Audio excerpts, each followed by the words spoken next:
Hello guys, this is doctor Salam. നമ്മുടെ ചാനലിലെ പുതിയൊരു വീഡിയോയിലേക്ക് എല്ലാവർക്കും സ്വാഗതം. എങ്ങനെ കേരളത്തിൽ ഒരു വാഹന ഗ്യാരേജ് നമുക്ക് ഉണ്ടാക്കാം? വാഹന പ്രേമികളായിട്ടുള്ളവർ എല്ലാവരുടെയും ഒരു അൾട്ടിമേറ്റ് ആയിട്ടുള്ള സ്വപ്നം എന്ന് പറയുന്നത് സ്വന്തമായിട്ടൊരു വാഹന ഗ്യാരേജ് ആണ്. അപ്പോൾ ഈ വാഹനത്തിന്റെ ഗ്യാരേജ് ഉണ്ടാക്കുമ്പോൾ ശ്രദ്ധിക്കേണ്ട കാര്യങ്ങൾ, അതിന്റെ നിയമവശങ്ങൾ, നമ്മുടെ ലോക്കൽ അതോറിറ്റിന് കൊടുക്കേണ്ട പെർമിഷൻസ്, ഇങ്ങനെയുള്ള കാര്യങ്ങളൊന്നും കുറിച്ചുള്ള ഒരു ധാരണയും നമ്മളുള്ള സാധാരണക്കാർക്കില്ല. അപ്പൊ ഈ കടമ്പകളെല്ലാം കടന്ന് സ്വന്തമായ ഒരു വാഹന ഗ്യാരേജ് സ്റ്റാർട്ട് ചെയ്ത എൻ്റെ ഒരു ഫ്രണ്ട് ഉണ്ട് തൃശ്ശൂർ മാമ്പ്രയിൽ.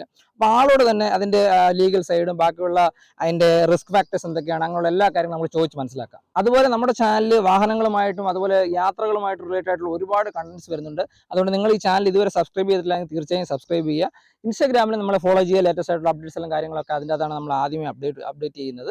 അപ്പം ഇൻസ്റ്റാഗ്രാമിന് ഫോളോ ചെയ്യുക. പിന്നെ നിങ്ങൾക്കും ഇതുപോലൊരു വാഹന ഗ്യാരേജ് സ്റ്റാർട്ട് ചെയ്യണം എന്ന ആഗ്രഹം ഉണ്ടെങ്കിൽ ഈ വീഡിയോ സ്കിപ്പ് ചെയ്യാതെ നിങ്ങൾ അവസാനം വരെ കാണുക.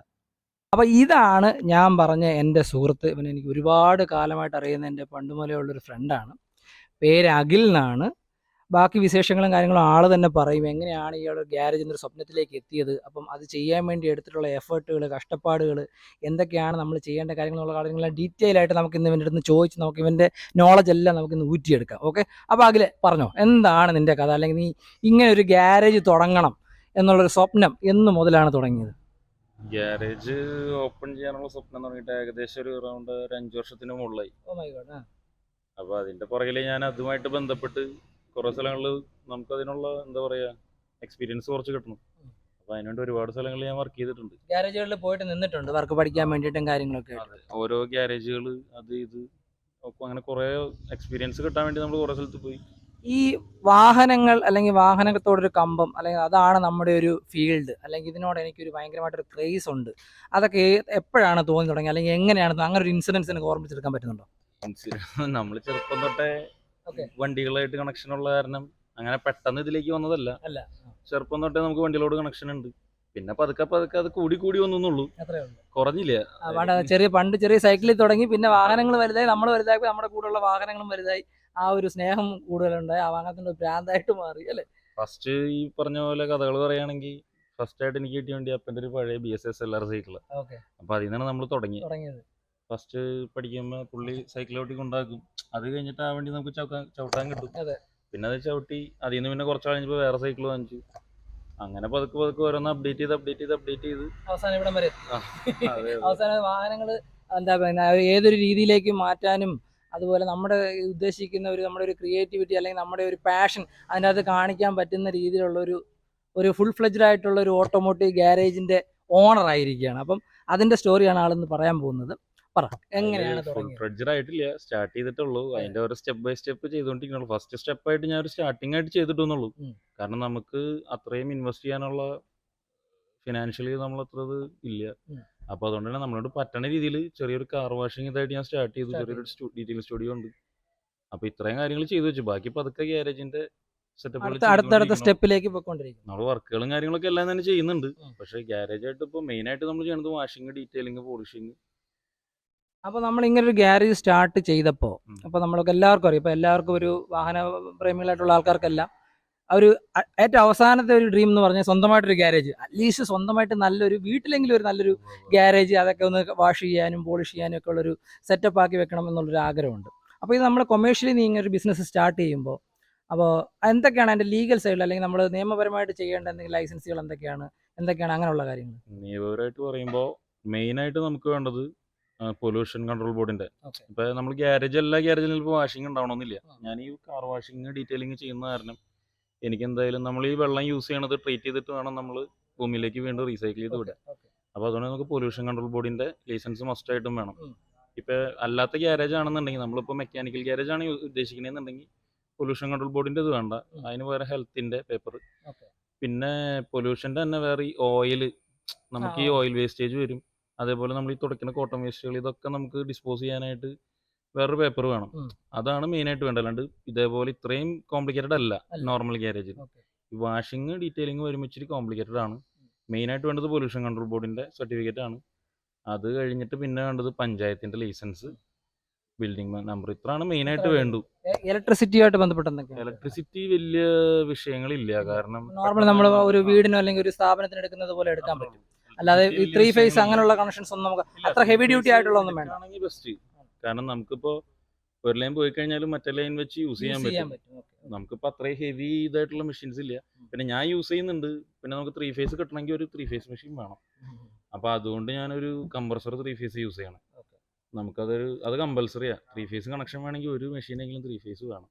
ഇത് സ്വന്തം സ്ഥലമാണോ അതോ റെന്റിനാണോ? ലീസ് ചെയ്തേക്കുക. ലീസിന് കാരണം ഞാൻ പറഞ്ഞല്ലോ ആദ്യം തന്നെ നമുക്ക് അത്രയും ബഡ്ജറ്റിന്റെ ചെറിയ വിഷയം ഉള്ളതുകൊണ്ട് നമ്മളിപ്പോൾ ഫസ്റ്റ് ഒരു 7 വർഷത്തേക്ക് ലീസ് ചെയ്തിട്ടാണ് സ്റ്റാർട്ട് ചെയ്തത്. അപ്പോൾ നമ്മളിങ്ങനെ ഒരു ഗാരേജ് തുടങ്ങുമ്പോൾ ഈ ലാൻഡിന് പ്രത്യേകിച്ച് ഇത്ര ഏരിയ വേണം അങ്ങനെ എന്തെങ്കിലും ചെയ്യണം, അങ്ങനെയുള്ള കാര്യം ശ്രദ്ധിക്കണം നമ്മൾ. ഗ്യാരേജ് തുടങ്ങുമ്പോൾ എന്തോരം സ്ഥലം ഉണ്ടോ അത്രയും നല്ലതാണ്. കാരണം വണ്ടികളുടെ പാർക്കിംഗ് ഫെസിലിറ്റി അത്ര നമുക്ക് കൂടുതൽ കിട്ടും. നമ്മൾ വിചാരിക്കും സ്ഥലം കുറച്ച് മതി, നമുക്കത് മാനേജ് ചെയ്യാൻ പറ്റുമെന്ന് വിചാരിക്കും. പക്ഷെ നമ്മൾ സ്റ്റാർട്ട് ചെയ്ത് കുറച്ച് കഴിയുമ്പോൾ പിന്നെ അത് നമുക്ക് തന്നെ മനസ്സിലാവും കുറച്ചുകൂടി സ്ഥലം ഉണ്ടായിരുന്നെങ്കിൽ. കൂടുതൽ വണ്ടികളും കാര്യങ്ങളൊക്കെ വരുമ്പോഴത്തേക്ക് പാർക്ക് ചെയ്യാനാണെന്നുണ്ടെങ്കിലും വാഷ് ചെയ്ത വണ്ടികൾ എടുത്ത് മാറ്റിയിടാനൊക്കെ ആണെന്നുണ്ടെങ്കിലും കുറച്ച് സ്പേസ് ഉള്ളത് നല്ലതാണ് എന്തുകൊണ്ടും. ഇപ്പൊ നമ്മൾ ഈ സ്ഥലം കുറച്ച് ബാക്കിലേക്ക് ഉണ്ട്, പക്ഷെ നമ്മൾ ഫ്രണ്ടേജ് ഞാൻ പറഞ്ഞല്ലോ സ്റ്റാർട്ടിങ് സ്റ്റേജ് ആയിട്ടാണ് നമ്മൾ തുടങ്ങിയത്. പതുക്കെ അപ്ഗ്രേഡ് ചെയ്ത് കൊണ്ടുവരാനുള്ള പ്ലാൻ ആയതുകൊണ്ട് നമ്മൾ പിന്നെ ഫിനാൻഷ്യലിന്റെ ഒരു ഇതോടെ ഉള്ളതിനെ കുറച്ച് അപ്ഗ്രേഡ് ചെയ്തുകൊണ്ടിരിക്കുന്നു. എപ്പോഴും ഒരു നിരന്ന സ്ഥലമാണോ നമുക്ക് ഏറ്റവും ബെറ്റർ? അതായത് ലാൻഡ് നമ്മൾ ഫസ്റ്റ് ഇപ്പോൾ ഞാൻ ഒരു ബേസിൽ നിന്ന് സ്റ്റാർട്ട് ചെയ്യാൻ വേണ്ടി പറയാം. അപ്പോൾ നമുക്ക് ഒരു പ്രോപ്പറായിട്ട് ഒരു പ്ലെയിൻ ആയിട്ടൊരു ലാൻഡ് കിട്ടി. അപ്പോൾ ആ ലാൻഡ് നമ്മളൊരു എപ്പോഴും ഒരു ലെവലിൽ സ്പേസ് ആക്കി എടുത്തിട്ട് ഇങ്ങനെ ചെയ്യുന്നതാണോ അതോ എങ്കിലും മൾട്ടി ലെവലിൽ ചെയ്താൽ കുഴപ്പമുണ്ടോ? ഒറ്റ ലാൻഡ് ആയിട്ടുള്ള ഗുണം ഇപ്പൊ പലയിടത്തെയും സ്ട്രക്ചർ വ്യത്യാസം ഉണ്ടാവും. ഇപ്പൊ ഇച്ചിരി മലയേറിയ ആകുമ്പോൾ കയറി ഇറങ്ങിയിരിക്കും. നമുക്കിപ്പോ ഇച്ചിരി നോർമൽ പ്രോപ്പറായിട്ട് പ്ലാൻ ചെയ്താൽ മതി. കാരണം നമുക്കിപ്പോ പുതിയ ജനറേഷനിലായാലും വണ്ടികൾ നോക്കിക്കഴിഞ്ഞാൽ ഗ്രൗണ്ട് ക്ലിയറൻസ് കുറഞ്ഞ വണ്ടികളൊക്കെ ഉണ്ട്. അപ്പൊ ഏറ്റവും കൂടുതൽ നമുക്കിപ്പോ വണ്ടി കയറി വന്ന് പെട്ടെന്ന് ആക്സസ് ചെയ്യാനും ആൾക്കാർ ഇതൊക്കെ നോക്കും. പ്രത്യേകിച്ച് വണ്ടി ഭ്രാന്തന്മാര് വണ്ടി ലോവർ ചെയ്ത വണ്ടികളൊക്കെ ആണെന്നുണ്ടെങ്കിൽ അവരുടെ പൊന്നുപോലെ കൊണ്ടുപോകുന്ന വണ്ടികൾ അടിയൊന്നും തട്ടാതെ ക്ലിയർ ആയിട്ട് കയറുക. ഞാൻ ഈ ഗ്യാരേജ് തുടങ്ങിയപ്പോ ഫസ്റ്റ് വണ്ടി കയറാനായിട്ട് ചെയ്ത കേസ് അതാ. എന്തോരം സ്ലോപ്പാക്കി എടുക്കാൻ പറ്റുമോ അത്രയും സ്ലോപ്പാക്കി എടുത്തു. അതുകൊണ്ട് ഇപ്പൊ ഒരു BM വന്നാലോ അത്യാവശ്യം ലോവർ ചെയ്ത വണ്ടി വന്നാലോ നമുക്ക് മാനേജ് ചെയ്ത് കയറ്റാം. അപ്പോൾ അതാണ് മെയിൻ ആയിട്ട് നോക്കേണ്ടത്. പിന്നെ ഏറ്റവും ലെവലുള്ള സ്ഥലമാണെങ്കിൽ പറഞ്ഞ പോലെ ബെസ്റ്റ് ആണ്. കാരണം നമുക്ക് ഈ പറഞ്ഞ പോലെ വണ്ടികൾ ഇടാനായാലും കയറ്റിറക്കില്ല, സേഫ് ആണ്, നോക്കി കണ്ടും കാര്യങ്ങൾ ചെയ്യാൻ പറ്റും. പിന്നെ നല്ല വ്യൂ ആയിരിക്കും എപ്പോഴും. നമ്മളൊരു കയറ്റിറക്കുള്ള സ്ഥലത്ത് എന്റെ ഒരു ഗ്യാരേജിന്റെ അത് പുറത്തുനിന്ന് നോക്കുമ്പോൾ അതിപ്പോ ഞാൻ പിന്നെ ഈ 2-3 തലമുള്ള സൈഡായിട്ട് ചെയ്യാം.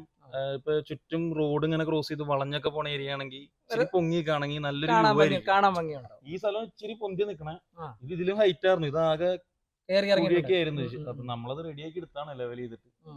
അപ്പൊ നമ്മുടെ ഫ്രണ്ട് തന്നെ അതൊക്കെ ചെയ്ത കാര്യങ്ങൾ. അപ്പൊ ഇത് നല്ല ഹൈറ്റിൽ, ഇതിപ്പോ നമ്മൾ ഇച്ചിരി ഹൈറ്റിലാണ് നിക്കണേ കാരണം അവര് വ്യൂ കിട്ടാൻ വേണ്ടിട്ട് ചെയ്തതാണ്. പക്ഷെ ബാക്കി നമ്മൾ ഒറ്റ ലെവലിൽ കൊണ്ടുവന്നിട്ടുണ്ട്. അപ്പോൾ ഈ നമ്മൾ ഫ്ലോർ ഏരിയ നമ്മൾ ലെവലാക്കി എന്ന് വെച്ചു. ലെവലാക്കുമ്പോൾ നമ്മളിത് ചെയ്യുന്ന സമയത്ത് പ്രത്യേകിച്ച് നമ്മൾ വാഷിംഗ് ഏരിയ ചെയ്യുമ്പോൾ ഇപ്പോൾ നമുക്ക് റാമ്പോ അല്ലെങ്കിൽ അതുപോലെ അകത്തേക്ക് ഇറങ്ങി നിന്ന് വാഷ് ചെയ്യാനോ അല്ലെങ്കിൽ ലിഫ്റ്റോ അങ്ങനെയൊക്കെ വെക്കുകയാണെന്നുണ്ടെങ്കിൽ അതിന് നമ്മൾ ലാൻഡ് ചെയ്യുമ്പോൾ തന്നെ എന്തൊക്കെയാണ് ശ്രദ്ധിക്കേണ്ടത്? ഫസ്റ്റ് ഓഫ് ഓൾ നമ്മൾ മെയിനായിട്ട് പ്ലാൻ ചെയ്യുക. ബഡ്ജറ്റാണ് എല്ലാത്തിൻ്റെയും മെയിൻ കേസ് റീസൺ. നമുക്ക് ബഡ്ജറ്റ് കൂട്ടിയും ചെയ്യാം കുറച്ചും ചെയ്യാം. അപ്പോൾ ഞാൻ പ്ലാൻ ചെയ്ത് ഇപ്പോൾ ഞാൻ ഒരു 2.5 കൊല്ലമായി ഞാൻ ഈ ഗ്യാരേജിൻ്റെ പുറകെ കിടക്കണം, പേപ്പർ വർക്കും പ്ലാനിങ്ങുമായിട്ട്. ഈ ലാൻഡിൻ്റെ ഇതും എല്ലാം ഇതിന് 2.5 വർഷമായി. അപ്പൊ അന്നേ ഞാൻ കുറച്ച് പ്ലാൻ ചെയ്തിട്ടാണ് ചെയ്ത് കൊണ്ടുവന്നത്. പഠിച്ചു എല്ലാം പഠിച്ചു. അപ്പൊ നല്ലൊരു പ്ലാനിങ് ഉണ്ടെങ്കിൽ നമുക്ക് കുറച്ച് കോസ്റ്റ് ഒക്കെ കട്ട് ചെയ്ത് നല്ല വൃത്തിയിൽ ചെയ്യാൻ പറ്റും. പിന്നെ നമ്മൾ ഇതിലേക്ക് ഫുള്ള് ഇറങ്ങി വർക്ക് ചെയ്ത് പറഞ്ഞാൽ കുറെ സ്വന്തം വർക്കല്ല ഞാൻ തന്നെയാണ്, ഒരുത്തിനും ഞാൻ പണി കൊടുക്കൂല. അപ്പൊ മാക്സിമം ഇപ്പൊ ഞാനായാലും ഫ്രണ്ട്സ് ആയാലും എന്നെ കുറെ ഹെൽപ്പ് ചെയ്തിട്ടുണ്ട്. ഇപ്പൊ ഓരോ മേഖല നമുക്കിപ്പോ എല്ലാ മേഖലയിലും കൈയെടുത്താൻ പറ്റില്ല, പരിമിതികളുണ്ട്. അപ്പോൾ ഈ ഡീറ്റെയിലിംഗ് സ്റ്റുഡിയോന്റെ ക്ലാസ് വർക്ക് ആയാലും ഇതൊക്കെയാലും നമ്മുടെ ഫ്രണ്ട്സ് ഈ ലെറ്ററിങ്, ലൈറ്റ് ബോർഡ്, ഈ പെയിന്റിങ് അതൊക്കെ നമ്മൾ ഫ്രണ്ട്സ് തന്നെ ചെയ്തേ. നമ്മൾ കാരണം ഇപ്പൊ നമ്മൾ ഈ പ്രാന്ത് കൊണ്ടെടുക്കാൻ തുടങ്ങിയിട്ട് വർഷങ്ങളായ കാരണം വാഹന പ്രാന്തിന്റെ കൂടെ അതിന്റെ ഒരു ബൈ പ്രൊഡക്റ്റ് ആയിട്ട് കിട്ടുന്നതാണ് സൗഹൃദങ്ങൾ അല്ലേ?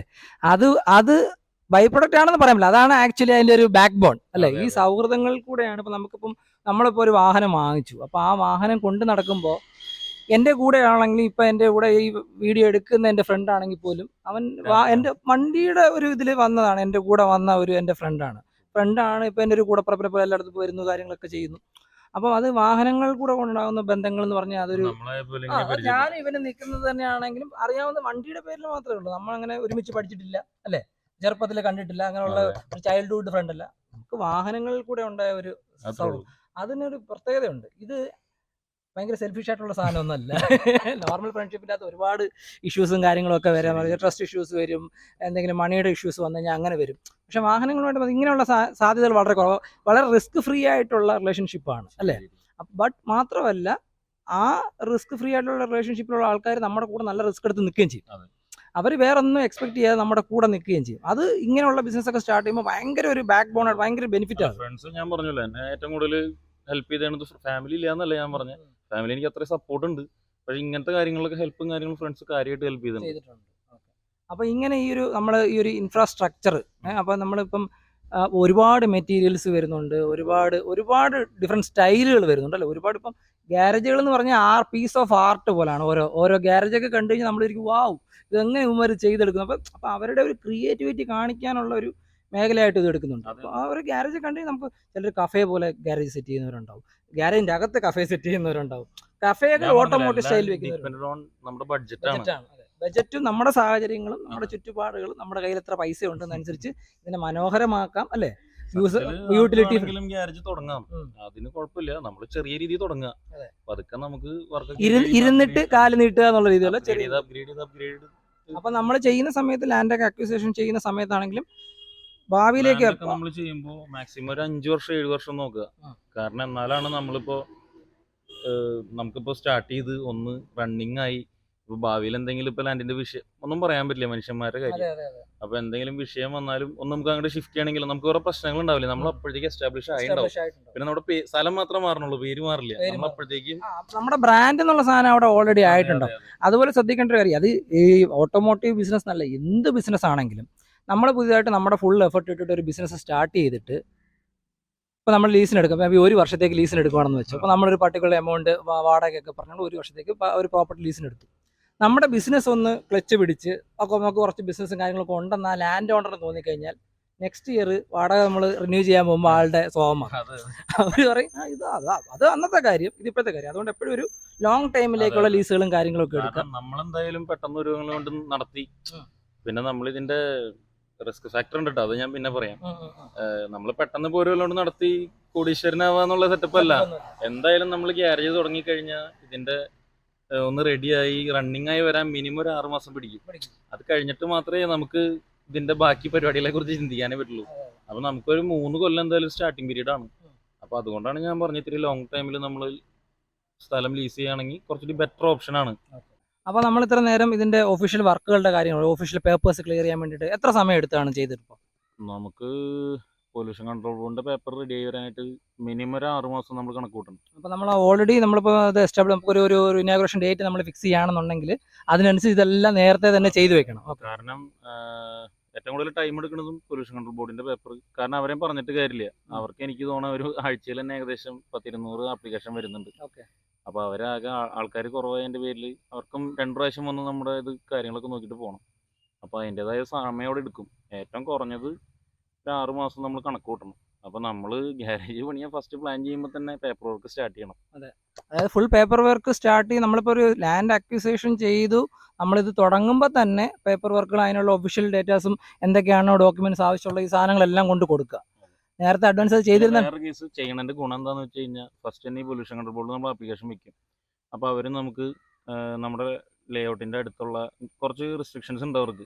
ഇന്നത് പാടില്ല, ഇത്ര എന്തൊക്കെയാണ് റെസ്ട്രിക്ഷൻസ്? ഇപ്പൊ അടുത്ത് പുഴ പാടില്ല, അങ്ങനെ തോടുകൾ, കിണർ ഇത്ര ദൂരത്തില്, ജലസ്രോതസ്സുകൾ പാടില്ല, പരിധി, അങ്ങനെ കുറെ സെറ്റപ്പ് ഒക്കെ ഉണ്ട്. അപ്പൊ അവരൊരു ലിസ്റ്റ് തരും നമുക്ക്. ആ ലിസ്റ്റിൽ ഒക്കെ ഓക്കെ ആണെന്നുണ്ടെങ്കിൽ മാത്രമാണ് നമുക്ക് PCBയിൽ അവരുടെ പെർമിഷൻ കിട്ടുള്ളൂ. അപ്പോൾ ലാൻഡ് വാങ്ങിക്കുമ്പോൾ ഇങ്ങനെയുള്ള കാര്യങ്ങൾ എന്തൊക്കെയാണെന്ന് ആദ്യമേ നോക്കിയിട്ട് വേണം പോയി ലാൻഡ് വാങ്ങിക്കാൻ. ലാൻഡ് തൊട്ട് പാടത്തിൻ്റെയോ അല്ലെങ്കിൽ അതുപോലെ ഈ പറയുന്ന പുഴയുടെ അടുത്തൊക്കെ ലാൻഡ് വാങ്ങിച്ചിട്ട് എനിക്കിത് തുടങ്ങണം എന്ന് പറഞ്ഞിട്ട് അവിടെ പോയി കഴിഞ്ഞാൽ കിട്ടണമെന്ന് നിർബന്ധമില്ല. അപ്പം ഈ ഒരു കാര്യം നിങ്ങൾ തീർച്ചയായിട്ടും ശ്രദ്ധിക്കുക.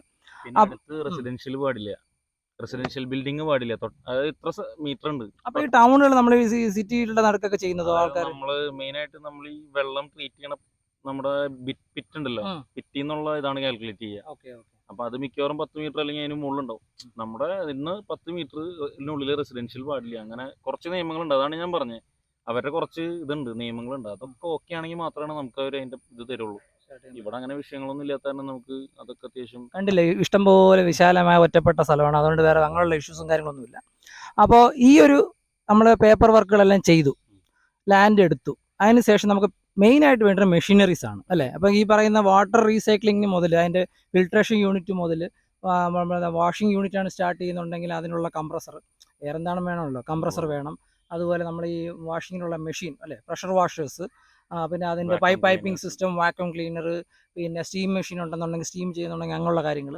അപ്പോൾ അതെല്ലാം കൂടി എവിടെ നിന്നാണ് ബ്രോ എവിടെ നിന്നാണ് എടുത്തത്, അല്ലെങ്കിൽ ഏകദേശം ഒരു ബജറ്റ് എത്രയാവും? നമ്മളൊരു ബേസിക് ആയിട്ടൊരു ദിവസം നമുക്കൊരു അറ്റ് എ ടൈമിൽ ഒരു 2 വണ്ടി വാഷ് ചെയ്യണം എന്ന് വെച്ചു. 2 വണ്ടി വാഷ് ചെയ്യുന്നൊരു ബേ, അതായത് ഒന്നൊരു ലിഫ്റ്റുള്ള ബേയും അല്ലാത്തൊരു നോർമൽ ബേയും, അങ്ങനെയുള്ളൊരു ബേ എടുത്ത് 2 ബേ ഉള്ള ഒരു വണ്ടി നമ്മൾ സ്റ്റാർട്ട് ചെയ്യണമെന്നുണ്ടെങ്കിൽ മിനിമം എന്തൊക്കെ മെഷീനറീസ് വേണം, അതിനൊക്കെ ഏകദേശം ഒരു കോസ്റ്റ് എത്രയാവും? മെഷീനറീസ് മെയിനായിട്ട് നമുക്ക് ഇപ്പോൾ ഈ പറഞ്ഞ ലിഫ്റ്റിൽ തുടങ്ങാം. ലിഫ്റ്റ് വരുമ്പോൾ ഹൈഡ്രോളിക് ലിഫ്റ്റ് വരുമ്പോൾ 1.5 ലക്ഷം രൂപയാണ് ഏറ്റവും കുറഞ്ഞ ലിഫ്റ്റിന് റേറ്റ് വരുന്നത്. അതിൽ ഫുൾ അവർ വന്ന് ഇൻസ്റ്റാളേഷൻ ഒക്കെ അടക്കം 1.5 ലക്ഷം രൂപ അതിന് വരും. പിന്നെ നല്ലൊരു vacuum cleaner, wet and dry, അത് വരുമ്പോൾ ഇപ്പോൾ സ്റ്റാർട്ടിങ് ഒരു 25,000 രൂപ തൊട്ട് മുകളിലേക്ക് വെറ്റ് ആൻഡ് ഡ്രൈ ഉണ്ട്. നമുക്കൊരു 80 ലിറ്റേഴ്സ് കപ്പാസിറ്റി ഉള്ള അവൈലബിൾ ആണ്. പിന്നെ വേണ്ടത് പ്രഷർ വാഷറാണ്. ഒരു നല്ല പ്രഷർ വാഷർ നമുക്കൊരു 50K റേഞ്ച് ഉണ്ടെങ്കിൽ അത്യാവശ്യം നല്ലൊരു പ്രഷർ വാഷർ കിട്ടും. അതിൽ ഫോമും കാര്യങ്ങളും നമുക്ക് ചിലർ ഫോം ടാങ്ക് വേറെ ചെയ്യണവരുണ്ട്. അത് അങ്ങനെ ചെയ്യണമെങ്കിൽ ഒരു 15,000 അതിന് വേണ്ടി സെപ്പറേറ്റ് എടുക്കും. അത് എയർ വെച്ചിട്ടാണ് ന്യൂമാറ്റിക്കിൽ വർക്ക് ചെയ്യാൻ. പിന്നെ നമുക്ക് വേണ്ട കംപ്രസർ ഈ പറഞ്ഞ പോലെ 10,000-40,000 രൂപ തൊട്ട് സ്റ്റാർട്ടിംഗ് ഉണ്ട്. അതിന്റെ കപ്പാസിറ്റി അനുസരിച്ചാണ്. Capacity, motor, single phase, 3 phase, അങ്ങനെ കുറെ ഇതുണ്ട്. നമ്മുടെ റിക്വയർമെന്റ് അനുസരിച്ച് നമുക്ക് ചൂസ് ചെയ്യാം. നമ്മുടെ റിക്വയർമെന്റ് നമ്മുടെ ബജറ്റിനും അനുസരിച്ച് നമ്മൾ ചൂസ് ചെയ്യാന്നുള്ളതാണ്. എനിക്ക് ഈ പെയിന്റിങ്ങിന്റെ ഉള്ള കാരണം ഞാൻ എടുത്തപ്പോൾ ഇച്ചിരി വലുതെടുത്ത്. കാരണം എനിക്ക് ഭാവിയിലേക്കായാലും ഇനി വേറെ എടുക്കേണ്ട ആവശ്യമില്ല. ഇതിൽ നിന്ന് തന്നെ നമുക്ക് പിന്നെ പൈപ്പിംഗ് ഒക്കെ ഞാൻ ചെയ്തിട്ടു. അപ്പൊ അതാണ് നമ്മുടെ ഒരു ഡ്രീം എന്ന് പറയുന്നത്. നമ്മൾ ഇപ്പോൾ എന്താണ് എന്നുള്ളതല്ല, ഇനി എന്താകും എന്നുള്ള കാര്യം കൂടെ നമ്മളൊന്ന് മനസ്സിൽ വെച്ചിട്ട് വേണം സാധനങ്ങൾ പർച്ചേസ് ചെയ്യാനാണെന്നുണ്ടെങ്കിലും എക്യുപ്മെന്റ്സ് ചൂസ് ചെയ്യാനാണെങ്കിലും ഒക്കെ. അപ്പം ആ എക്യുപ്മെന്റ്സും എല്ലാം ചൂസ് ചെയ്തു. പിന്നെ നമ്മൾ ഭയങ്കരമായിട്ട് സ്ട്രഗിൾ ചെയ്യുന്നൊരു സ്ഥലം, ഞാനും ഒരു ഗ്യാരേജ്, നമുക്കൊരു സ്വന്തമായിട്ടൊരു ഗ്യാരേജ് ഉണ്ട്. അപ്പോൾ അതുകൊണ്ട് പറയുന്നത് ഒരു സ്ട്രഗിൾ ചെയ്യുന്നതെന്ന് വെച്ച് കഴിഞ്ഞാൽ നമ്മളിതെല്ലാ കാര്യം, ഇൻഫ്രാസ്ട്രക്ചർ ഉണ്ടാവും, മെഷീനറീസ് ഉണ്ടാവും, എല്ലാം ഉണ്ടാവും. ലേബർ, ഇത് നമുക്കിപ്പോൾ ഒരു വണ്ടി വാഷ് ചെയ്യാനാണെങ്കിലും, ഡീറ്റെയിലേഴ്സ് ആണെന്നുണ്ടെങ്കിലും, ഇപ്പോൾ സ്റ്റിക്കറിങ് വർക്ക് ആണെങ്കിൽ അങ്ങനെ, റാപ്പ് ചെയ്യാനാണെങ്കിൽ അങ്ങനെ, മെക്കാനിക്കുകൾ, ഇത് കേരളത്തിൽ എങ്ങനെയാണ് അവരുടെ ഒരു എന്താ പറയുക, അവർ നമുക്ക് കിട്ടാൻ പാടുണ്ടോ, അല്ലെങ്കിൽ നമ്മുടെ തന്നെ ഫ്രണ്ട്സിനെ ചെയ്യുന്നതാണോ, എന്താ ബ്രോയുടെ എങ്ങനെയാണ് ചെയ്തത്? നല്ല പാടാ. അല്ല, അതറിയാം, അതുകൊണ്ടാണ് ചോദിച്ചത്. സത്യം പറഞ്ഞു കഴിഞ്ഞാൽ ഞാൻ ഒരു 3 വർഷം മൊബൈൽ കാർ വാഷിംഗ് ഡീറ്റെയിലിംഗ് കൊണ്ടുനടന്നു. അപ്പോൾ എനിക്ക് അത്യാവശ്യം അതിൽ എക്സ്പീരിയൻസ് ഉണ്ട്. അപ്പോൾ ഇപ്പോൾ ഇവിടെ ഡീറ്റെയിലിംഗ്, പോളിഷിങ്, കോട്ടിങ്സ് ഇതൊക്കെ ചെയ്തുകൊണ്ടിരിക്കുന്നത് ഞാൻ തന്നെയാണ്. വാഷിംഗ് നമ്മൾ ചെയ്യുന്നുണ്ട്. നമുക്കിപ്പോൾ എന്ത് പണിയാലും കുഴപ്പമില്ല. നമ്മൾ ആക്ച്വലി ഒരു ഡീറ്റെയിലിംഗ് ബിസിനസ് ആണെന്നുണ്ടെങ്കിൽ, അതിപ്പം ഞാനും ഒരു മേഖലയിൽ നിൽക്കുന്നുണ്ട്. നമ്മളൊരു കുറഞ്ഞ 2 സ്ഥാപനങ്ങൾ എസ്റ്റാബ്ലിഷ് ചെയ്തുകൊണ്ട് പറയാം, എന്ത് പണി നടക്കുന്ന എന്ത് സർവീസ് ആണോ നമ്മൾ കൊടുക്കുന്നത്, അതിപ്പോൾ ഈവൻ പെയിന്റിങ് ആയിക്കോട്ടെ, ഇതുപോലെ റാപ്പിംഗ് ആയിക്കോട്ടെ, ഡീറ്റെയിലിംഗ് ആയിക്കോട്ടെ, കോട്ടിങ്സ് ചെയ്യുന്ന എന്തെങ്കിലും ആയിക്കോട്ടെ, ആ പണി അറ്റ്ലീസ്റ്റ് നമ്മൾ അറിഞ്ഞിരിക്കണം. നമ്മൾ നമുക്കറിയാമെങ്കിൽ മാത്രമേ നമുക്ക് ആ ഒരു സ്ഥാപനം മുന്നോട്ട് കൊണ്ടുപോകാൻ പറ്റുള്ളൂ. ഇൻ കേസ് നമ്മൾ സ്ഥിരം വരുന്ന ഒരു ലേബർ 2 ദിവസത്തേക്ക് അല്ലെങ്കിൽ ഒരു എമർജൻസി എന്തെങ്കിലും ആയി കഴിഞ്ഞ് കഴിഞ്ഞാൽ വരുന്ന കസ്റ്റമേഴ്സിനോട് നമുക്കത് പറയാൻ പറ്റില്ല. കസ്റ്റമേഴ്സ് ചിലപ്പം ഓൺഗോയിങ് അവർ വന്ന് ഡയറക്റ്റ് വരുന്നവരാണ്. ഡയറക്റ്റ് വാക്കിംഗ് ചെയ്തിട്ട് വരുമ്പോഴത്തേക്കും അയ്യോ എനിക്കിവിടെ സ്റ്റാഫ് ഇല്ല എന്ന് 2 പ്രാവശ്യം പറഞ്ഞു കഴിഞ്ഞാൽ പിന്നെ ആ കസ്റ്റമർ വരില്ല. അപ്പം നമുക്ക് ഇങ്ങനെയുള്ള കാര്യങ്ങൾ വരത്തില്ല. അതങ്ങനെയാണ്. നമ്മളിപ്പോൾ ഒരു എസ്പെഷ്യലി ഇങ്ങനെയുള്ള ബിസിനസ് ഒക്കെ ആകുമ്പോഴത്തേക്കും അത് മാത്രം 24/7, അതായത് നമ്മൾ 24/7 വേണ്ട, നമ്മൾ പകൽ സമയത്തെങ്കിലും എല്ലാ ദിവസവും ഇത് ഓപ്പൺ ചെയ്യണം, അല്ലേ? ആരും വന്നില്ലെങ്കിൽ പോലും ഒരു ദിവസം പോലും മുടക്കാൻ പാടില്ല. ഒരിക്കൽ നമ്മൾ വരുമ്പോൾ തുറന്നു നോക്കില്ലേ, പക്ഷെ ഒരു അടച്ചിട്ട് കഴിഞ്ഞാൽ അടച്ചെന്നല്ല, ഇപ്പം വരുന്ന കസ്റ്റമറിന് അവന്റെ ഒരു റാൻഡം ഡേ ആണ്. റാൻഡം ഡേ വരുമ്പോൾ അവിടെ പോയാൽ തുറക്കത്തൊന്നുമില്ല, എപ്പം പോയാലും അടച്ചിട്ടേക്കുന്നാണ് ആൾക്കാർ പറയുക. അപ്പൊ അതുകൊണ്ട് ഈ ഇങ്ങനെയുള്ള സ്ഥാപനങ്ങൾ മാക്സിമം അല്ല, എല്ലാ ദിവസവും അറ്റ്ലീസ്റ്റ് ഒരാളെങ്കിലും വന്നത് ഓപ്പൺ ചെയ്ത് നമുക്ക് ഒരാൾ എല്ലാ കാര്യങ്ങൾക്കും അവൈലബിൾ ആയിട്ട് ഉണ്ടായിരിക്കുക എന്നുള്ളത് വളരെ ഇമ്പോർട്ടൻ്റ് ആയിട്ടുള്ള, അത് ഞാനും ഫേസ് ചെയ്തിട്ടുള്ള ഇഷ്യൂ ആണ്. അതുകൊണ്ടാണ് ഞാൻ അത് ബ്രോ അടുത്ത് ചോദിച്ചത്. ഞാൻ ബാംഗ്ലൂരാണ് നമ്മുടെ ഗ്യാരേജ് ഉള്ളത്. കേരളത്തിലെ അവസ്ഥ വ്യത്യാസമൊന്നുമില്ല, ഇതുപോലൊക്കെ തന്നെയാണല്ലേ. പിന്നെ സ്റ്റാഫിന്റെ കേസ് പറഞ്ഞാല് സ്റ്റാഫിനെ കിട്ടാൻ ഭയങ്കര ബുദ്ധിമുട്ടാണ്. ഒന്നാമത്തെ ഈ പറഞ്ഞ പോലെ പിള്ളേര് വന്നാലും എല്ലാവരും പുറത്തേക്ക് പോകേണ്ട തിരക്ക് കാരണം 1 മാസം 2 മാസം നിൽക്കും. കൂടുതൽ ആൾക്കാർ വരുന്ന പണി പഠിക്കാൻ വേണ്ടിയിട്ട്. അവർ വന്ന ഒരു എക്സ്പീരിയൻസിനും കാര്യങ്ങളൊക്കെ ആയി കഴിയുമ്പോൾ അപ്പൊ ശരി ചേട്ടാ ഓക്കെ എന്ന് പറഞ്ഞാൽ അവരവരുടെ വഴിക്ക് പോകും. ഒരു സ്ഥിരമായിട്ട് നിൽക്കുന്ന ആൾക്കാരെ കിട്ടാൻ ഭയങ്കര പാടാ. വന്ന് നിന്നാലും ഇപ്പൊ എനിക്ക് അങ്ങനെ 1-2 പേരുള്ളൂ. ബാക്കി പറഞ്ഞവരൊക്കെ ഇതേപോലെ തന്നെ ഒന്നില്ലെങ്കിൽ വെക്കേഷൻ അല്ലെങ്കിൽ ഇത് 1 മാസം അതുപോലെ കഴിയുമ്പോൾ അതുപോലെ പോകും. അപ്പം ഇത്രയും കാലം നമുക്കിപ്പം ഈ ഒരു എന്നാ തുടങ്ങിയത്? നമ്മുടെ ഞാൻ ജനുവരിയിൽ സ്റ്റാർട്ട് ചെയ്തിട്ടുള്ളൂ. ഏകദേശം മുന്നേ ഞാൻ പറഞ്ഞല്ലോ 3 വർഷം ഡീറ്റെയിലിംഗിന്റെ ഇതുണ്ടായിരുന്നു. അപ്പൊ അതിൽ നമുക്കറിയാം. അപ്പൊ ഇത്രയും കാര്യങ്ങളാണ് ബ്രോ ഇത് ചെയ്ത് ഈ ഒരു സ്ഥാപനമായിട്ട് എടുത്തിട്ടുള്ളത്. ഇപ്പൊ എന്തൊക്കെ ഇവിടെ വർക്ക് ചെയ്യാൻ പറ്റും? ഇപ്പൊ ഒരു വണ്ടി വന്നു കഴിഞ്ഞാൽ വണ്ടിയുടെ എന്തൊക്കെ വർക്കുകളാണ് സ്വാപ്പ് ഗൈസ് എന്ന് പറയുന്ന ഈ ഒരു ഓട്ടോ ഗ്യാരേജിൽ നിന്ന് ബ്രോയ്ക്ക് പ്രൊവൈഡ് ചെയ്യാൻ പറ്റുന്നത്? നമ്മുടെ വണ്ടിയുള്ള എല്ലാ വർക്കും ചെയ്യും. ഓക്കെ. അങ്ങനെ ഇന്ന വർക്കൊന്നും ഇല്ല. ഇല്ല.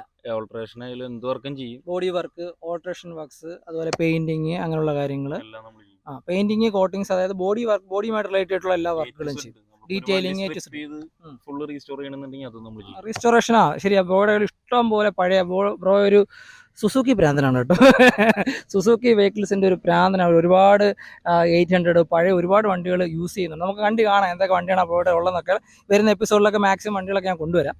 അപ്പോൾ ആള് ഈ ഒരു റീസ്റ്റോറേഷൻ ഭ്രാന്താണ്. പഴയ വണ്ടികളോട് ഒരു കുറച്ച് അഫിനിറ്റി കൂടുതലുള്ള, പുതിയ വണ്ടികളോട് താല്പര്യമില്ലെന്നല്ല, എല്ലാ കാര്യങ്ങളും ചെയ്യുമെങ്കിലും പഴയ വണ്ടികളെ എടുത്ത് ആ ഒരു എന്താ പറയുക, ഒരു അതിൻ്റെ ആ ഒരു എസൻസ് കീപ്പ് ചെയ്യാനുള്ള ഒരു അങ്ങനെ ഒരു എന്തൂസിയാസ്റ്റിക് ആയിട്ടുള്ള ഒരാളാണ് അഖിൽ ബ്രോ. ആളുടെ ഒരുപാട് കളക്ഷൻസും ആളുടെ ഫ്രണ്ട്സിൻ്റെ വണ്ടികളാണെങ്കിൽ ഒരുപാട് കളക്ഷൻസ് ഒക്കെ ഉണ്ട്. നമുക്ക് വരുന്ന വീഡിയോകളിലൊക്കെ മാക്സിമം അതൊക്കെ കിട്ടുവാണെന്നുണ്ടെങ്കിൽ അറേഞ്ച് ചെയ്ത് തരൂലേ? പിന്നെ അറേഞ്ച് ചെയ്ത് തരുന്നതിനനുസരിച്ച് നമുക്ക് ചെയ്യാൻ പറ്റും. അപ്പോൾ ജനുവരിയിൽ സ്റ്റാർട്ട് ചെയ്തിട്ട് ഇപ്പോൾ ഏകദേശം ഒരു 3-4 മാസം ആവാറായി. സ്റ്റാർട്ട് ചെയ്തതിൻ്റെ ഇത്രയും ദിവസത്തിന് ഒരു ഗാരേജ് സ്റ്റാർട്ട് ചെയ്ത് ബ്രോ ഇപ്പോൾ ഇത്രയും സർവീസസ് കൊടുക്കുന്നുണ്ട്, ഇത്ര ഇൻഫ്രാസ്ട്രക്ചർ ആക്കി എടുത്തിട്ടുണ്ട്, ഇത്ര ആൾക്കാർക്ക് സാലറി കൊടുക്കുന്നുണ്ട്. എത്ര രൂപയായി കാണും നമ്മൾ ചോദിക്കാൻ പാടില്ല. എന്നിരുന്നാലും നമുക്കൊരു ഈ വീഡിയോ കാണുന്നവർക്കൊരു ആവറേജ് ഐഡിയ കിട്ടാൻ വേണ്ടിയിട്ട് എത്ര രൂപയായിട്ടുണ്ടോ ഇതുവരെ ടോട്ടൽ ബഡ്ജറ്റ് നമ്മൾ എത്ര രൂപ എക്സ്പെൻസ് ആയിട്ടുണ്ടോ, ഇൻക്ലൂഡിങ് ഇൻഫ്രാസ്ട്രക്ചർ, ലാൻഡ് റെഡിയാക്കിയത്, പെയിൻറ്റിങ്, അങ്ങനെയുള്ള എല്ലാ വർക്കുകളും ചേർത്തിട്ട് ഇതുവരെ ഈ ഒരു 4 മാസത്തിനകത്ത് 4 മാസം അല്ലെ 2 വർഷത്തോളമായിട്ട് പണി പുറകിൽ നടക്കുന്നെന്ന് പറയുന്നു. എത്ര രൂപ ചിലവാക്കിയിട്ടുണ്ടോ? നമുക്കൊരു 15 to 20 lakhs ആ റേഞ്ച് അടുത്ത് വന്നിട്ടുണ്ട് ഇതുവരെ. ഇത് ആകെ എന്ന് വെച്ചാൽ ഇവിടെ ഒന്നും ഉണ്ടായില്ല. ആകെ ഒരൊറ്റ ഓഫീസ് ബിൽഡിംഗ് മാത്രമേ ഉണ്ടായിരുന്നുള്ളൂ. ബാക്കിയൊക്കെ നമ്മൾ ബിൽഡ് ചെയ്തെടുത്തത്. ഫുള്ള് എല്ലാം അടക്കം ഏകദേശം ഒരു 15 to 20 lakhs റുപ്പീസ് ഇതുവരെ എക്സ്പെൻഡിച്ചർ ആയിട്ടുണ്ട്. അപ്പോൾ 4 മാസമായിട്ട് ഇപ്പോൾ റൺ ചെയ്തുകൊണ്ടിരിക്കുകയാണ്. നമ്മളിപ്പോൾ ഇങ്ങനെ ഒരു സ്ഥാപനം റൺ ചെയ്യുമ്പോൾ ഒരുപാട് ഇഷ്യൂസ് വരാം അല്ലേ? നമ്മളതിൽ ഒരു കാര്യം ജസ്റ്റ് ഒന്ന് മെൻഷൻ ചെയ്തിട്ടുള്ളൂ, സ്റ്റാഫിൻ്റെ ഷോർട്ടേജ്. എന്തൊക്കെ ചലഞ്ചസ് ആണ് ഈ ഒരു പർട്ടിക്കുലർ ബിസിനസ്സിൽ ഫേസ് ചെയ്തിട്ടുള്ളത്? മെയിനായിട്ട് സ്റ്റാഫിന്റെ പ്രശ്നം തന്നെയാണ്. കാരണം ഇപ്പോൾ നമ്മളെ കൊണ്ട് ഒറ്റയ്ക്ക് മാനേജ് ചെയ്യാൻ പറ്റാത്ത സിറ്റുവേഷൻസ് കുറേ വരും. അതാണ് നമ്മൾ മെയിനായിട്ട് സ്റ്റാഫിന് ഇത് ചെയ്യണം. പക്ഷെ അവര് ഈ പറഞ്ഞ പോലെ കറക്റ്റ് ടൈം നമ്മൾ നോക്കണം, കറക്റ്റ് ടൈമിൽ വർക്ക് തീർത്തു കൊടുക്കണം. അപ്പൊ നമ്മൾ പ്രതീക്ഷിക്കാത്ത സമയത്തായിരിക്കും ചിലപ്പോൾ അവർ ലീവും കാര്യങ്ങളൊക്കെ എടുക്കുക. ഇതൊക്കെ നമ്മൾ മാനേജ് ചെയ്ത് കൊണ്ടുപോകണം. അതന്നെയാണ് ഏറ്റവും. അപ്പൊ അതുകൊണ്ടാണ് നമ്മൾ പറഞ്ഞത് ഈ പണികളെല്ലാം അറ്റ്ലീസ്റ്റ് നമുക്കൂടെ അറിഞ്ഞു കഴിഞ്ഞാൽ ഒരു ബാക്കപ്പ് ആയിട്ടെങ്കിലും നമ്മളെപ്പോഴും ഇങ്ങനെയുള്ള ഒരു ബിസിനസ് സ്റ്റാർട്ട് ചെയ്യുമ്പോൾ എപ്പോഴും നമ്മൾ ഗാലറിയിൽ ഇരുന്ന് കളി കാണാതെ ഗ്രൗണ്ടിൽ ഇറങ്ങി കളിക്കാനുള്ള ഒരു എന്താ പറയുക സ്കില്ലും കൂടെ ഉണ്ടെങ്കിൽ ഏറ്റവും ബെസ്റ്റ് അല്ലേ? അപ്പം സ്റ്റാഫിന്റെ ഇഷ്യൂസ് ഉണ്ട്. വേറെ ഇപ്പം മന്ത്ലി റണ്ണിങ് കോസ്റ്റും കാര്യങ്ങളൊക്കെ എങ്ങനെയാണ്? മന്ത്ലി റണ്ണിങ് കോസ്റ്റ് ഇപ്പൊ അപ്രോക്സിമേറ്റ്ലി ഒരു 50,000 60,000 എല്ലാ ചെലവുകളൊക്കെ അടക്കം. ചില മാസങ്ങളിൽ കുറയും, ചില മാസങ്ങളിൽ കൂടും. ഡിപ്പെൻസ്. വണ്ടികൾ വരുന്നതിന്റെ വണ്ടികളുടെ വർക്ക് വരുന്നതിന് എന്തൊക്കെ വർക്കുകളാണ് വരുന്നത് സ്റ്റാഫിന്റെ സാലറി കൊടുക്കാണ്ടിരിക്കാൻ പറ്റില്ല, വണ്ടി വന്നാലും വന്നില്ലെങ്കിലും. അപ്പൊ എന്തായാലും ഈ റേഞ്ച് എന്തായാലും വരും നമുക്ക്. പിന്നെ നമുക്ക് ഇവിടെ സ്റ്റാഫിന് സ്റ്റേയും കാര്യങ്ങളും നമ്മൾ തന്നെ പ്രൊവൈഡ് ചെയ്യണം. അപ്പൊ അതിന്റെ എക്സ്പെൻസും നമ്മൾ തന്നെ മീറ്റ് ചെയ്യും. അപ്പൊ ഇപ്പം എന്തെങ്കിലും കറന്റ് എന്തെങ്കിലും വേക്കൻസീസോ കാര്യങ്ങളോ? ഇപ്പൊ നമ്മളെ വണ്ടി കാണുന്ന ഒരുപാട് ആൾക്കാരുണ്ടല്ലോ, നമുക്ക് ആവശ്യമുള്ള കാര്യമാണ്. അതിന് ഇൻട്രസ്റ്റഡ് ആരെങ്കിലും വരാണെങ്കിൽ നമുക്ക് ഉപകാരമാണ്. ലൈക്ക് എന്തൊക്കെ ജോലി അറിയാവുന്നവർക്ക് വന്നു കഴിഞ്ഞാൽ ഇവിടെ നമുക്ക് ചെയ്യാൻ പറ്റും? Washing, detailing, polishing, painting, ceramic coating, അങ്ങനത്തെ ഡീറ്റെയിലിംഗ് സംബന്ധമായിട്ടുള്ള എല്ലാ വർക്കുള്ള ആൾക്കാർ വന്നാലും നമുക്ക്. അതായത് റാപ്പിംഗ്, അതുപോലെ ഡീറ്റെയിലിംഗ്, അതായത് സെറാമിക് അങ്ങനെയുള്ള ഡീറ്റെയിലിംഗ് ചെയ്യാൻ അറിയാവുന്ന ആൾക്കാർ, അതായത് ആപ്ലിക്കേറ്റേഴ്സ് ആയിട്ടുള്ള ആൾക്കാർ, അതുപോലെ ഗ്രൗണ്ടിൽ വാഷിങ്ങിനുള്ള സ്റ്റാഫുകൾ, പെയിന്റിങ് അറിയാവുന്ന ആൾക്കാർ, അങ്ങനെയുള്ള സ്കില്ലുള്ള നമ്മുടെ ഫ്രണ്ട്സ് ആരെങ്കിലും ഉണ്ടെങ്കിൽ, സബ്സ്ക്രൈബേഴ്സ് ആരെങ്കിലും ഉണ്ടെങ്കിൽ അവർക്ക് നിങ്ങളെ കോൺടാക്ട് ചെയ്യാൻ ഞാൻ നമ്പർ ഇവർ കൊടുക്കുന്നുണ്ട്. അപ്പോൾ ജോലിക്ക് അവസരമുണ്ട്, ഇവർ അക്കോമഡേഷനും പ്രൊവൈഡ് ചെയ്യുന്നുണ്ട്. ബാക്കി നിങ്ങൾക്ക് അവർ ഡയറക്റ്റ് സംസാരിക്കാം. സാലറി പാക്കേജും കാര്യങ്ങളൊക്കെ മുതലാളി പറഞ്ഞു തരുന്നതായിരിക്കും. ഓക്കെ, അപ്പോൾ വേറെന്താ? ഞാൻ എന്തെങ്കിലും വിട്ടുപോയിട്ടുണ്ടോ?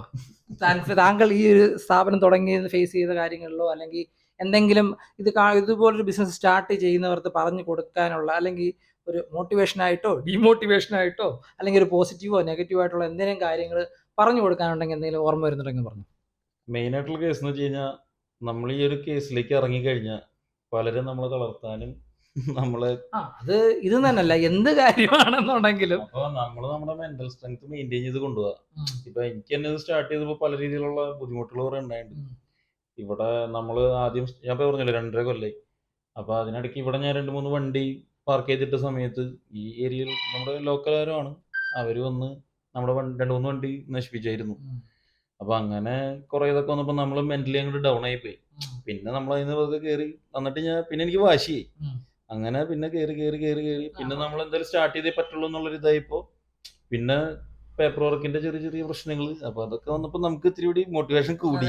നമുക്ക് അതിൽ തുടങ്ങാനുള്ള ഒരു വാശി കൂടെ അതെന്ത് കാര്യമാണെങ്കിലും ഇപ്പൊ നമ്മളൊരു എന്തെങ്കിലും ഒരു എസ്റ്റാബ്ലിഷ്മെന്റ് ബിസിനസ് ഒക്കെ തുടങ്ങുമ്പോൾ ഒരുപാട് ഇനിഷ്യൽ സ്റ്റേജസിൽ ഒരുപാട് ചലഞ്ചസുകൾ വരും. അതിങ്ങനെ ഈ പറയുന്ന രീതിയിലുള്ള പബ്ലിക്കായിട്ടുള്ള സപ്പോർട്ട് ആണെന്നുണ്ടെങ്കിലും ഒഫീഷ്യലി ഉള്ള സപ്പോർട്ട് ആണെന്നുണ്ടെങ്കിലും നമ്മുടെ തന്നെ ഒരു മെന്റൽ വെൽബീയിങ് ആണെങ്കിൽ നമുക്ക് ഇങ്ങനെയുള്ള ഇഷ്യൂസ് ഒക്കെ വരുമ്പോൾ നമ്മൾ ഒരുപാട് ഡൗൺ ആവാനുള്ള സാധ്യതയുണ്ട്. അപ്പൊ അതൊക്കെ ഒരു മോട്ടിവേഷൻ ആയിട്ട് അങ്ങ് എടുത്ത് നമ്മളങ്ങ് മുമ്പോട്ട് പോയി കഴിഞ്ഞാൽ you will reach the goal. Mental health നമ്മൾ തന്നെ മെയിൻറ്റെയിൻ ചെയ്യണം, അല്ലാണ്ട് ഒരു രക്ഷയില്ല.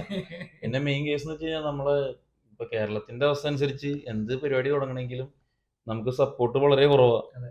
പ്രത്യേകിച്ച് ചെറുപ്പക്കാർ എന്ത് പരിപാടി തുടങ്ങണമെങ്കിലും നമ്മളെല്ലാരും തളർത്താനേ നോക്കുള്ളൂ. അതിപ്പോ ഇതൊന്നും ശരിയാവൂല, നീ വെറുതെ സമയം കളയാൻ, നിനക്ക് വേറെ വല്ല പണി നോക്ക് എന്നൊക്കെ പറഞ്ഞ് ഇഷ്ടംപോലെ ആൾക്കാരുണ്ടാവും. മെയിനായിട്ട് ഈ പുറത്തേക്ക് പോണ ട്രെൻഡിങ് നടക്കണ കാരണം എല്ലാവരും അതിനെ പ്രമോട്ട് ചെയ്യുള്ളൂ. അപ്പോ നമ്മൾ തന്നെ ഒരു ഇതിലേക്ക് ഇറങ്ങുമ്പോൾ മാക്സിമം നമ്മൾ നമ്മുടെ എഫേർട്ടിലേക്ക് ഇട്ട് നമ്മളെ കുറെ പേര് ഞാൻ പറഞ്ഞില്ല തളർത്താൻ ഇതിനൊക്കെ ഉണ്ട്. പക്ഷെ നമ്മളതൊന്നും നോക്കാണ്ട് മുന്നോട്ട് പോവുക, ബാക്കിയൊക്കെ റെഡി ആയിക്കോളും. ബാക്കിയല്ലാതെ വഴിയേ റെഡി ആയിക്കോളും. അപ്പോൾ ഓൾ ദ ബെസ്റ്റ് ബ്രോ. എന്തായാലും നീ ഇത്രയും സ്ട്രഗിൾ ചെയ്ത്, എനിക്കറിയാം അവന് ഒരുപാട് നല്ല പേഴ്സണലി അറിയാവുന്ന ഒരാളാണ്. അപ്പോൾ ഒരുപാട് സ്ട്രഗിൾ ചെയ്തിട്ടുണ്ട് അവൻ എല്ലാ കാര്യത്തിലും. എന്താ പറയുക, ഫിനാൻഷ്യലി ആണെന്നുണ്ടെങ്കിലും അല്ലാതെ ഒരു ഗ്രൗണ്ട് സപ്പോർട്ടും ബാക്കിയുള്ള കാര്യങ്ങളിലൊക്കെ ആയിട്ട് ഒരുപാട് സ്ട്രഗിൾ ചെയ്ത് ഈ ഒരു ഫീൽഡിലേക്ക് വന്നതാണ്. അവന് എല്ലാവിധമായിട്ടുള്ള സക്സസ് ഞാൻ എന്താ പറയുക പൊളിക്കും, എല്ലാം അടിപൊളിയായിട്ട് അവൻ ചെയ്യട്ടെ. അപ്പോൾ നിങ്ങൾക്ക് ഇതുപോലുള്ള ബിസിനസ് റിലേറ്റഡ് ആയിട്ടുള്ള എന്തെങ്കിലും കാര്യങ്ങളൊക്കെ ഉണ്ടെന്നുണ്ടെങ്കിൽ ആളുടെ കോൺടാക്റ്റും കാര്യങ്ങളൊക്കെ ഞാൻ അതിൻ്റെ ഡീറ്റെയിൽസ് കൊടുക്കുക. എന്തെങ്കിലും സംശയം ഉണ്ടെങ്കിൽ ആൾ ചോദിച്ചു കഴിഞ്ഞാൽ വളരെ ഓപ്പൺ മൈൻഡഡ് ആയിട്ടുള്ള ആളാണ്, കാര്യങ്ങളൊക്കെ പറഞ്ഞു തരും, ഗൈഡ് ചെയ്യും. അവന് സമയം ഉണ്ടെങ്കിൽ, സമയം ഉണ്ടാവില്ല, സമയം ഉണ്ടാക്കും. ഓക്കെ, അപ്പോൾ ഇതുപോലുള്ള ഇൻട്രസ്റ്റിംഗ് ആയിട്ടുള്ള വാഹനങ്ങളുമായിട്ട് റിലേറ്റഡ് ആയിട്ടുള്ള വീഡിയോസിന് വേണ്ടിയിട്ട് നമ്മുടെ ചാനൽ സബ്സ്ക്രൈബ് ചെയ്യുക. എൻ്റെയും ഇവൻ്റെയും ഇൻസ്റ്റാഗ്രാമിൻ്റെ ലിങ്കുകൾ കൊടുക്കുന്നുണ്ട്. അപ്പോൾ ഇൻസ്റ്റാഗ്രാമിലെല്ലാം അടിപൊളി വീഡിയോസും കാര്യങ്ങളൊക്കെ ചെയ്ത് ഓരോ വർക്കിൻ്റെ വീഡിയോസൊക്കെ അവർ നല്ല രീതിയിൽ അപ്ലോഡ് ചെയ്യുന്നുണ്ട്. അപ്പോൾ അതൊക്കെ കാണണമെന്നുണ്ടെങ്കിലും അതൊക്കെ ഇൻട്രസ്റ്റ് ആണെന്നുണ്ടെങ്കിൽ അവരെ ഫോളോ ചെയ്യാം. ഇതുപോലുള്ള വീഡിയോകൾക്ക് വേണ്ടി നമ്മുടെ ചാനൽ സബ്സ്ക്രൈബ് ചെയ്യുക, നമ്മളെല്ലാവരെയും ഫോളോ ചെയ്യുക. അപ്പം അടുത്തൊരു വീഡിയോ കാണുന്നതായിരിക്കും. Take care and by.